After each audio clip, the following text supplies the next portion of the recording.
नमस्कार शेतकरी मित्रांनो, आपलं सर्वांचं मनापासून मनापर्यंत स्वागत. तर मित्रांनो, आज आपण आपल्या शेतामध्ये ऊसाची लागवड करणार आहोत. तर ऊसाची लागवड करत असताना कोणत्या प्रकारची बियाण्याची निवड करावी हे जे त्या शेतकऱ्याच्या इच्छेनुसार किंवा त्या जमिनीच्या पोतनुसार आपण ठरवलं पाहिजे.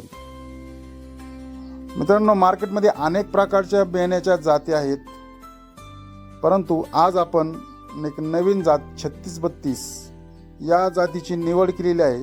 तर मित्रांनो, या 3632 जातीच्या ऊसाची निवड का केली याच्या मागचं सर्वात महत्त्वाचं कारण की या ऊसाच्या जातीची आपण निवड केली कारण मित्रांनो, या ऊसाची वाढ लवकर होते, चांगल्या प्रकारे होते आणि एक 10 ते 12 महिन्याच्या आत हा ऊस तोडणीसाठी आपल्या शेतकऱ्याला उपलब्ध होतो.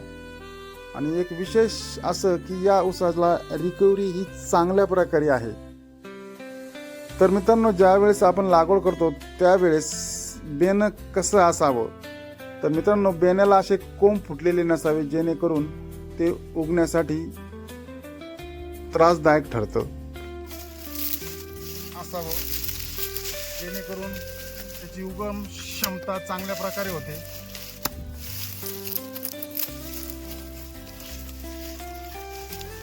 आणि मित्रांनो, ज्यावेळेस आपण ऊस खांदतो, बेर तयार करतो, तर कमीत कमी 2 डोळ्याचं एक बेर असावं जेणेकरून ते लागवडीसाठी एकदम योग्य असतं. आणि बघा ना मित्रांनो, ऊस किती गोड आहे. आणि रोजाचा माणूस व्हिडिओ काढून राहिलाय.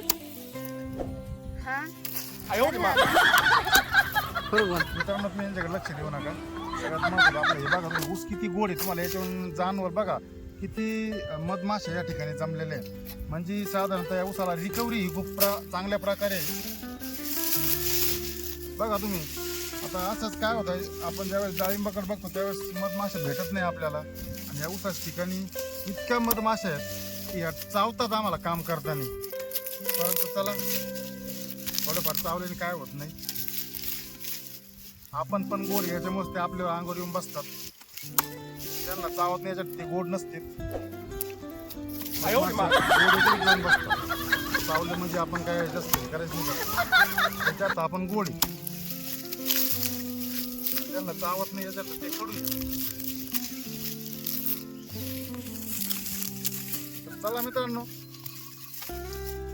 थांबूया आज इथंच.